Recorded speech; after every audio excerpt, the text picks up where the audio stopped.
Hello and welcome to Saddle Up with Steve and Jay. I'm your host, Steve Pollock. Our my partner Jay Friedlander is on vacation this week, so we got a really special guest today that's going to join us. It's going to be Hall of Fame handicapper Jim Meeks, who's going to give us some very good insight on handicapping, I believe. Talk a little bit about a program that he's been using. Very excited to have Jim Meeks on today. Want to review a little bit about the last week's stakes races. We're going to talk about those because we talked about those in depth last week.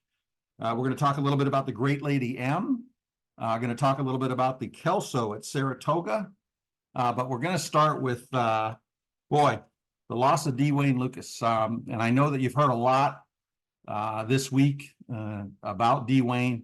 I think what I'm going to remember him for most, and he would certainly be on my Mount Rushmore of trainers, with Charlie Whittingham, Bobby Frankel, and Bob Baffert. Those would be my four. But what I remember most about Dwayne Lucas, and if you can just imagine a better stable of four runners than these four fillies: Landalucey, Winning Colors, Lady Secret, and Serena's Song. That'd be a great race at just about any distance. Gosh, he was incredible. And what he did for the game. And I didn't even mention any of his Derby winners.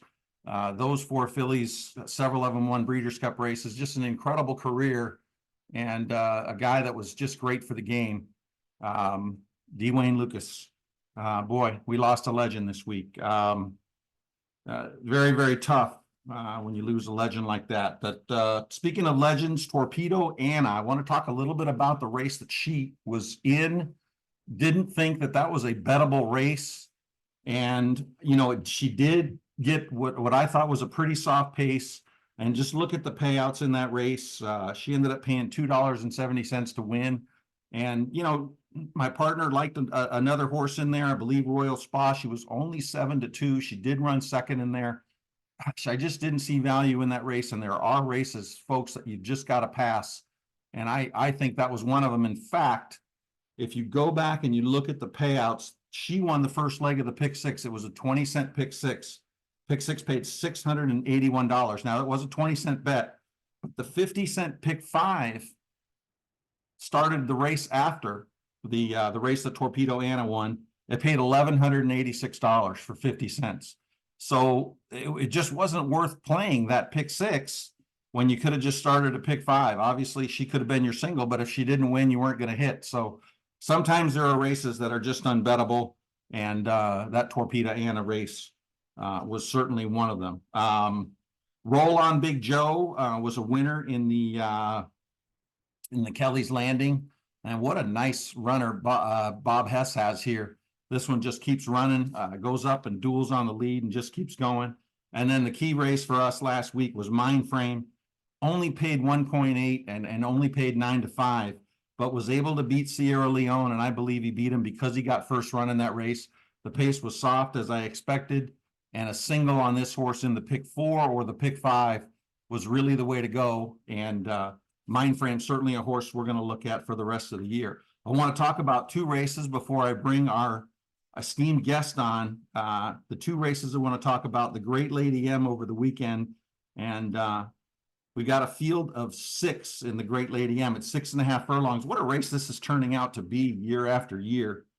And the two horses that stand out in here are Copion and Sweet Azteca. Now, Sweet Azteca, after winning this race last year, it looked like she was going to be something really special, and just has had injury and trainer change here. Now Richie Baltus is training. She was scratched the other day. She's going to be a pretty short price in here. I would play against Sweet Azteca in this race, although she's got a ton of ability. It's just going to be too tough to beat Copion. The horse that I'm very interested in would be One Magic Filly. If I could get double digits on her, she just looks like filly that's fresh. She's got a little bit of time since that last effort. And I think she gets a good trip. Can she turn the tides? Copion beat her 6 lengths back in December. But she's a developing 4-year-old. Copion coming off of another huge effort. Maybe a small win bet on One Magic Filly if she's a big price, and play the exacta under Copion. Copion going to be very, very tough in here. It's a nice field, but looks very, very tough. The 10th race at Saratoga is the Kelso, and that's going to be my race of the day. And I like a horse named Win for the Money. Win for the Money, number 8 in here. And this is a horse that's fresh for Mark Kazzi. Coming into the Breeders' Cup last year, really thought this one had a chance with big efforts at Woodbine and Gulfstream. I think this one will like this kind of a turf course. Best races are fresh. Should get a real nice price here. Number 8, Win for the Money in the 10th race at Saratoga. My top play over the weekend. And Jay and I will both be up with our lines on racingjason.com. Racingjason.com. We'll have picks from Los Alamitos. I'm going to add a few picks from out of town on both Friday and Saturday. But without any further ado, we're going to bring on board a horse racing Hall of Famer. Jim, are you there? I'm here. How are you doing, Steve? Holy cow, man. I tell you what a couple of good looking guys we are. Well, that might be debatable. Everything good with you, my friend? Everything's good. Going along just fine. Good. Listen, Jim, if I go over your credentials and they sound, you know, you're a modest guy. Maybe people don't want to hear so much, but I'm going to go over some of them. You've qualified for the NHC now. I believe this was number 13 for you. 13 Yep. times. That's pretty incredible. In 2019, you finished second.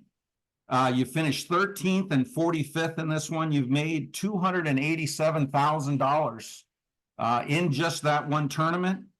You're a Las Vegas champ winner. You've won the Pick the Ponies, which is boy, what a fun tournament that was. Had a lot of fun with you there. You've really done a lot in this game in tournaments. Jim, how did you get to be a horse player in the first place? Let's start there. Tell us a little bit about how you got into the game, and then we want to talk about the evolution of your handicapping. Well, like a lot of people, you start going to the track pretty early in your life. And as time went by, there's a little fair meet here in Elko. And I would go to that every year.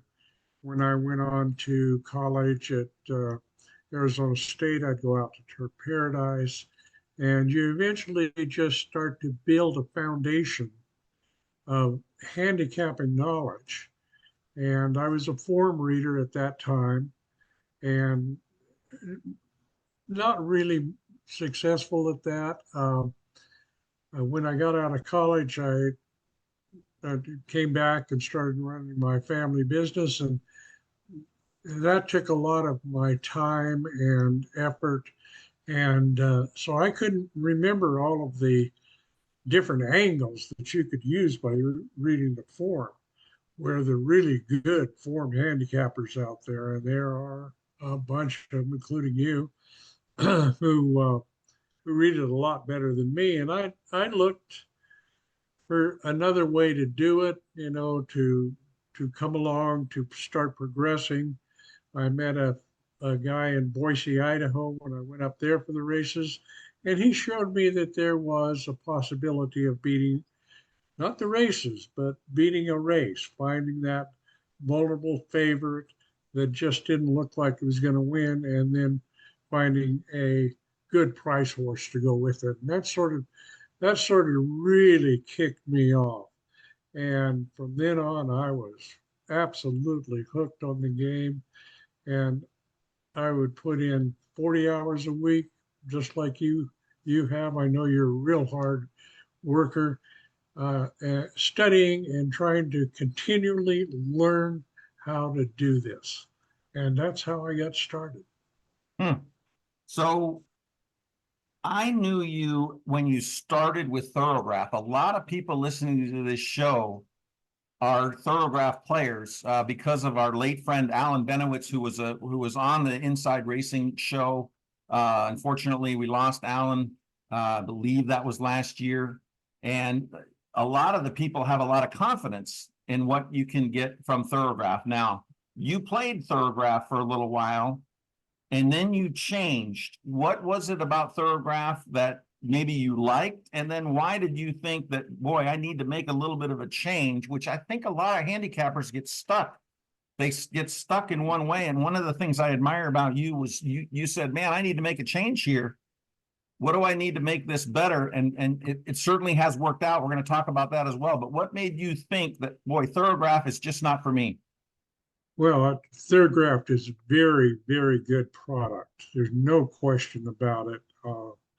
It has a lot of information, and if you work at Theragraph, I think there's nothing wrong with it. I still use Theragraph today as a supplement to other handicapping. If I can't break it, then I'll immediately go to Theragraph and see what they have to say about it. Good pedigree information, good jockey trainer information. It's just an excellent product.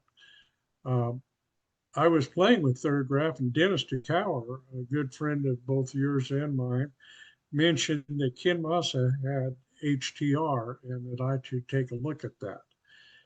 Well, I tried it and continued to supplement it with Theragraph, and I started to have more and more success.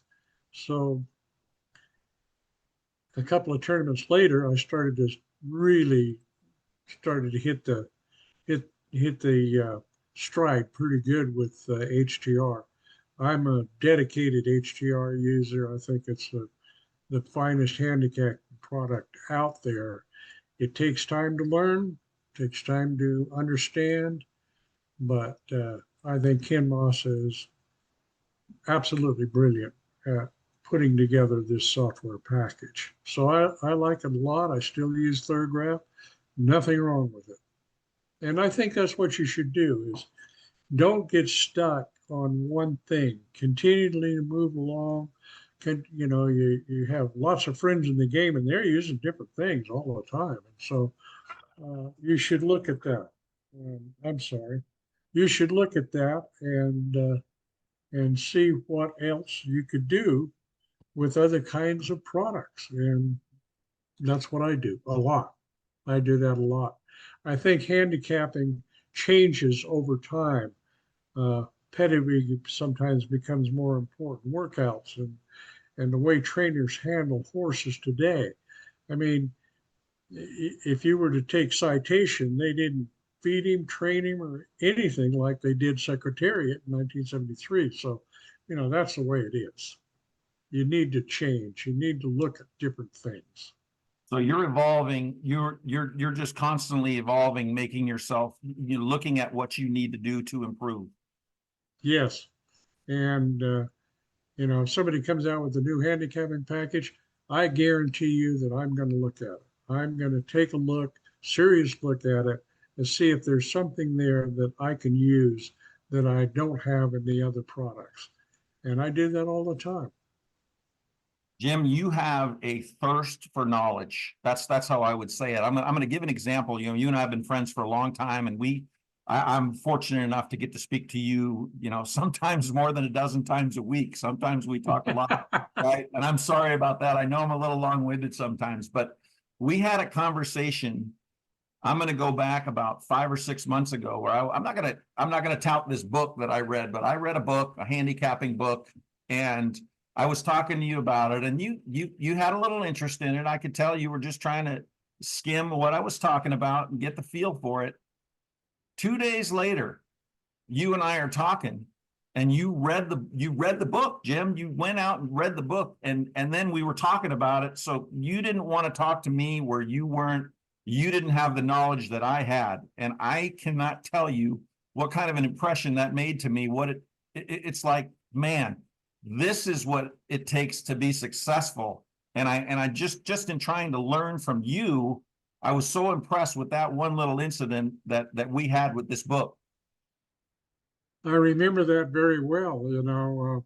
And this is the whole point about it, is that you have friends like you and some of our other peer group that you and I are friends with, and they mentioned something.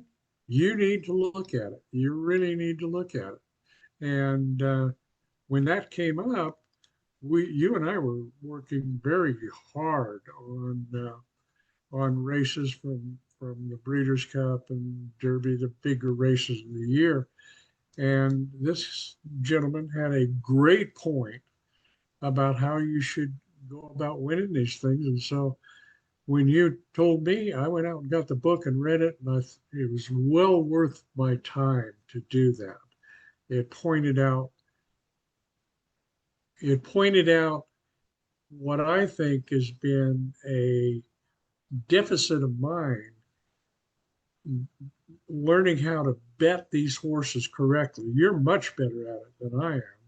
And other people, I'm not the best bettor in the world, but I enjoy handicapping and I enjoy reading about it. I've read every book that's ever been published and continue to try and find little nuggets of wisdom in that. Well, tournaments have been that has been where you have really had good success, Jim, and no question, as a player lifetime, you've definitely had over $1 million in earnings, and you've done extremely well in the tournaments. I want to talk to you about your first win ever in the 2013 Pick the Ponies, and then in 2014 you really came into your own. Can you tell us anything special about that 2013 Pick the Ponies win that you remember? The 2013 Pick the Ponies race held in Las Vegas. I looked at the last race we were going to have that day and said, if I'm going to win this, I need to win this with the horses somewhere around 10 or 12 to 1. And I looked and found one, and I said, I'm going to play this horse, win or lose. And that's what you got to make a commitment. You've got to stand behind yourself and your convictions about whether this horse can win. I did that, and he won, paid 20 something dollars, $22 or something like that. And that won me the tournament. And had a great dinner there at the Hilton that night. And it was a lot of fun. And so I went on from there. Once I understood some of that kind of stuff, I went on to play, of course, in the NHC and the Pick the Ponies and The World Series. Horse Racing Series, World Series of Horse Racing. And that was the next one. That was the next one. And a year later, Jim, I believe, was 2015, I believe, or was that 2014? 2014. It was 2014. I got it written down right here. And you won the World Series after that Pick the Ponies. I mean, you just had progressed so well. Here you were when I was playing in the tournaments. You were always kind of in there, but 50th, 60th. You just weren't quite knocking on the door, breaking through. You were cashing on occasion, but you weren't really contending. And all of a sudden, I kind of took the tournament circuit off to be with my son. And all of a sudden, here it is. They're like, man, Jim Meeks is one of the guys to beat. And here it is. You beat a ton of people to win a big, big prize in the World Series. Tell us a little bit about that win. Oh, that was something, because I was quite a bit ahead in that race, and I went and asked a friend of mine, Paul Sherman, who we all know, one of the finest handicappers in the country. I said, what would you do in this situation? He says, bet the horse that could beat you. Well, I looked at the horse that was going to beat me, and I said, that horse can't win. And I took the next placed horse down, and he was a So you were price. You were a $30 horse or so ahead. So you were looking at the long shots in the last race, and you were looking for a horse that I was looking for that long shot. I talked to Paul. He said, bet that horse that can beat you. I looked at that horse that I knew could beat me, or I thought could beat me, and I said, no, I didn't think he had a very good shot in the race. So I played the second one. Guess who played the first one? Paul Sherman played the first horse, the big horse, and it won. But he was just a little bit short of beating me in that race. But that's a lesson I will never forget. And so, again, what you learn every day when you go to the racetrack, if you pay attention out there, you will learn something every single time you go. Guaranteed. You just got to study it. And Wow.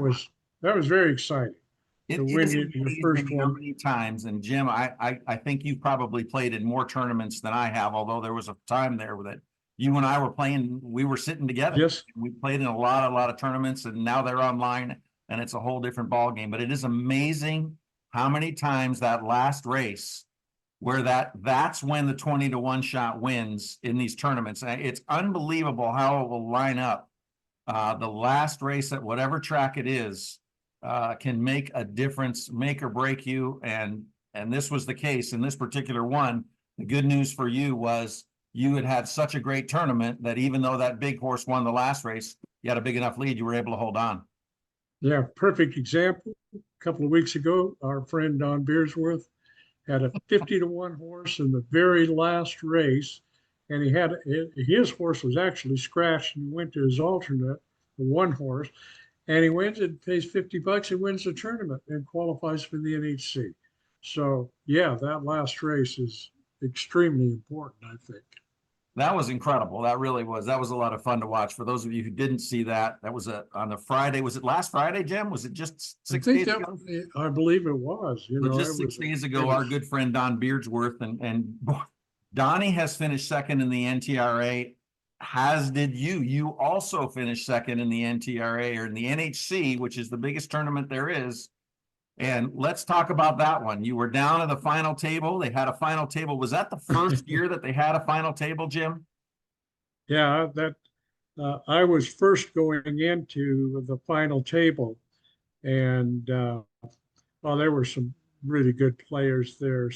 Scott Knowles, who eventually won the tournament. This was his first time at the NHC, and good handicapper, studies it hard, works at it, and he came in doing pretty good. And so we get down to the last race. It was a favorite against a second place horse. I chose the second place horse, hoping to get a good price. Favorite wins it. Scott wins the tournament, beats me by, I don't know, $2.50, whatever it was. Wasn't very much, but congratulations to him. I was very thrilled to get second. I'd like to win it. I'm not done yet. And so I'll be there this year. You are already qualified. Yes, I'm already qualified. So that'll be 14 years in a row. So, That's a feat. that's how it goes. The tournament plays the way to go these days. And you and I have had multiple discussions about these betting syndicates ruining the pari-mutuel pools and being very difficult for you to find a price and hope that when the gate opens, it doesn't go from 13-1 to 9-2 or something like that. So I like tournaments because everybody's in on an equal footing, and you get what you're going to get off the horse you bet. Boy, you did hit the nail on the head there, Jim. Now, you were playing in a tournament that you were trying to qualify for the NHC, and I know this from last year, where you had a horse, and I was talking to you on the phone before this last race. It happened to be a race down the hill at Santa Anita, and the horse was 4-1 when they opened the gate. And I said, Jim, if you win this race, you're going to you're going to get another spot in the NHC. And I don't need to tell you what happened, because you remember the horse was bet down to 2-1 in the middle of the race. You lost by 20 cents. The horse did win, by the way, and you lost the race by 20 cents. It can still affect you, but when you're trying to bet, and this is something that we're trying to help folks out with, when you're trying to bet horses and you don't know quite what the price is, my goodness, does it make it really, really tough in that win pool. So we're going to talk a little bit about that in 2 weeks, folks. The show we're going to talk a little bit about some of the things you can do with that Del Mar meet that will help you perhaps get over some of these obstacles that we have with these big bet downs. But Jim, it has happened, but it doesn't happen as much. You got to get a score. If it's bet down, it's equal for you. But if you're trying to bet your hard-earned money, it sure makes it tougher. That's the case for these tournament plays.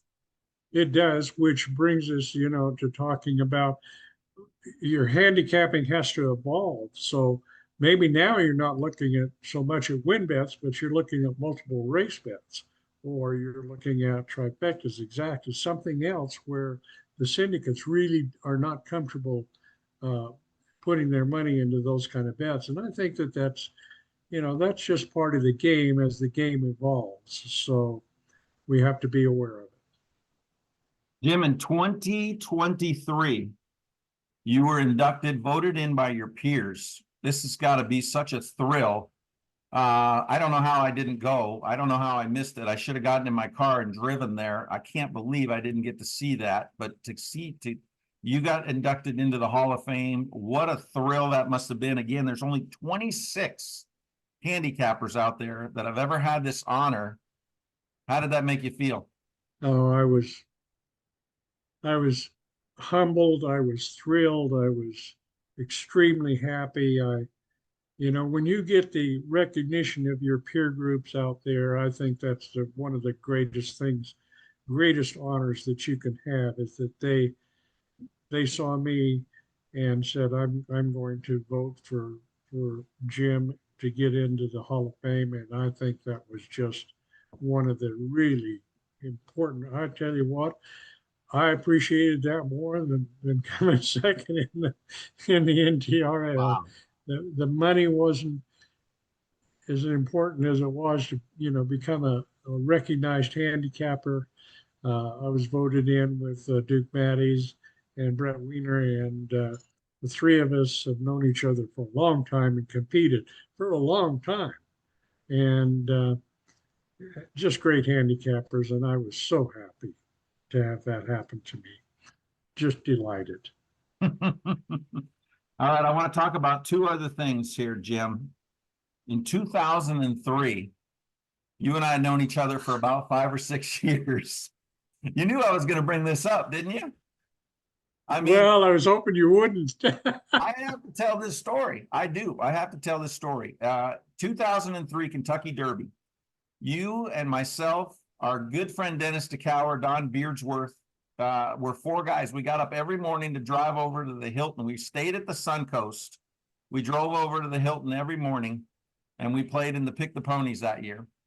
And as we're driving over, you're talking about the Derby, and my friend Dennis DeCower's talking about the Derby, and all you guys could talk about was Dennis liked the horse name. That's what I'm talking about.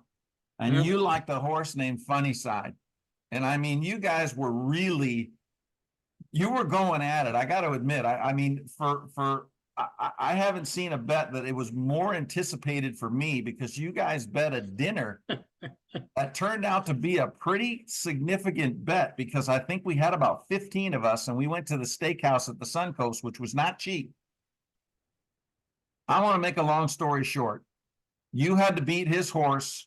You had Funny Side. You were rooting for him to win, but you had to beat Dennis's horse.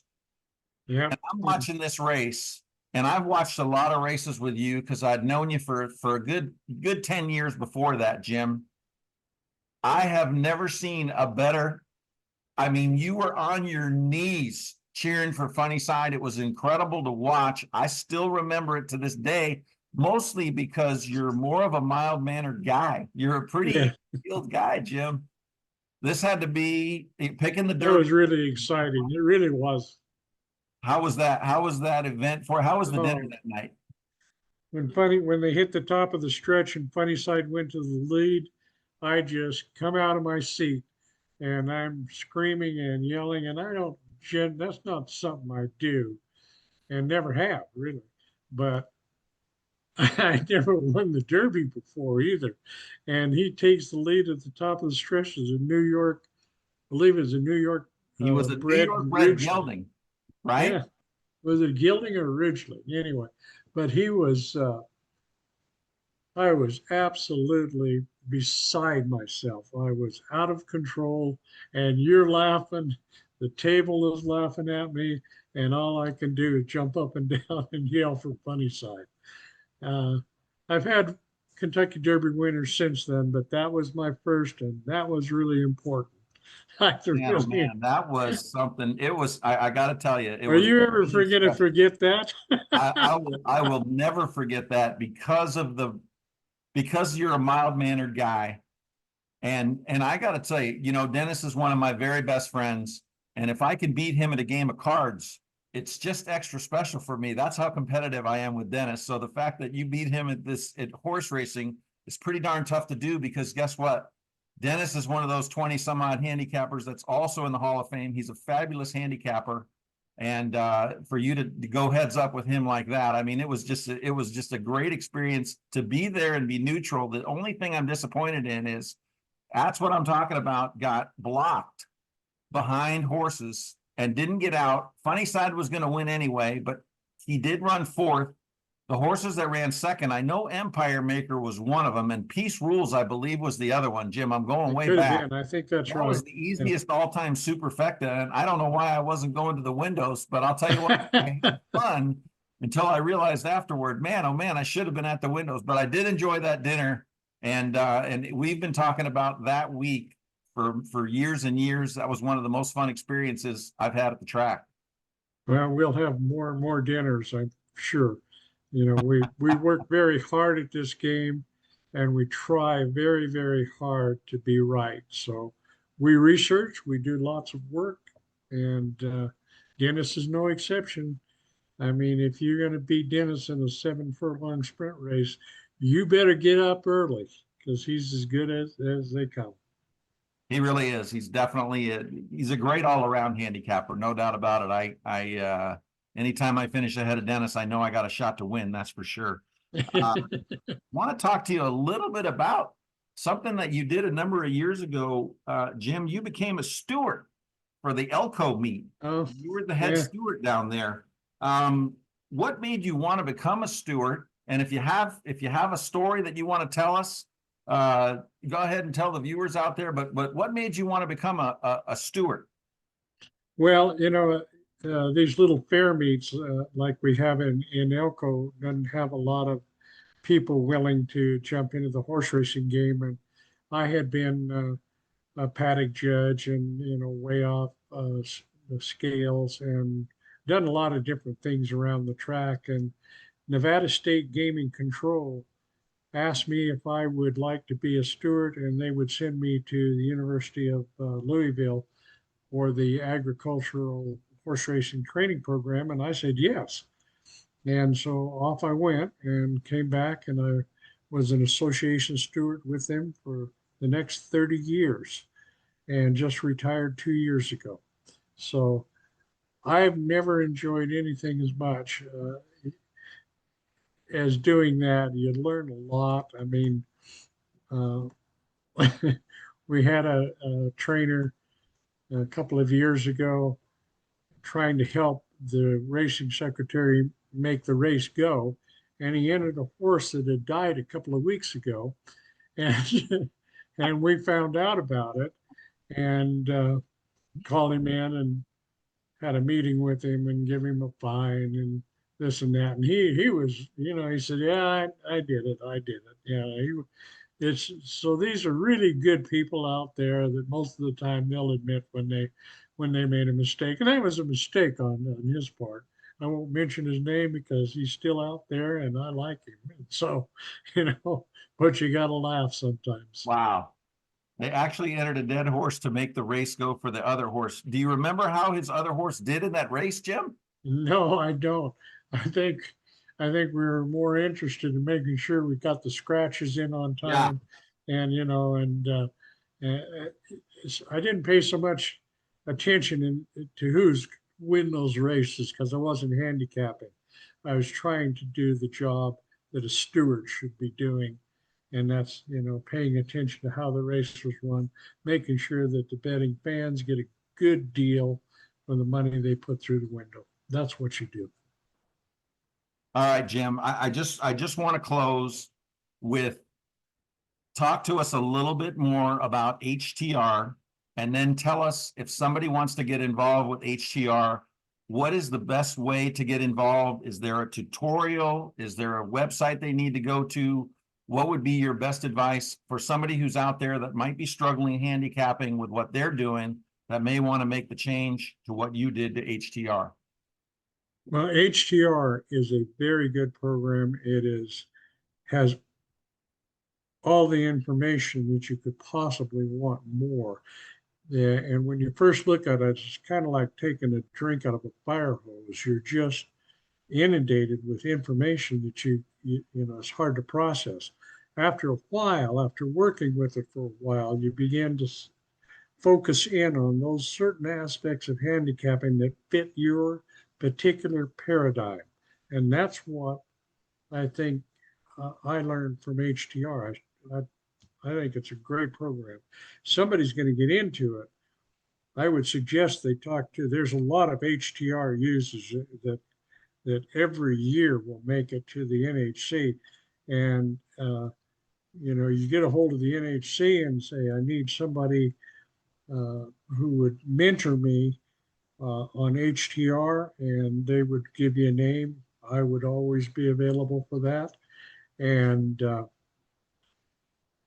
and that's how you get in. You go to the website, it's Ken Massa, HTR, Ken Massa, Massa, HTR, and download the program.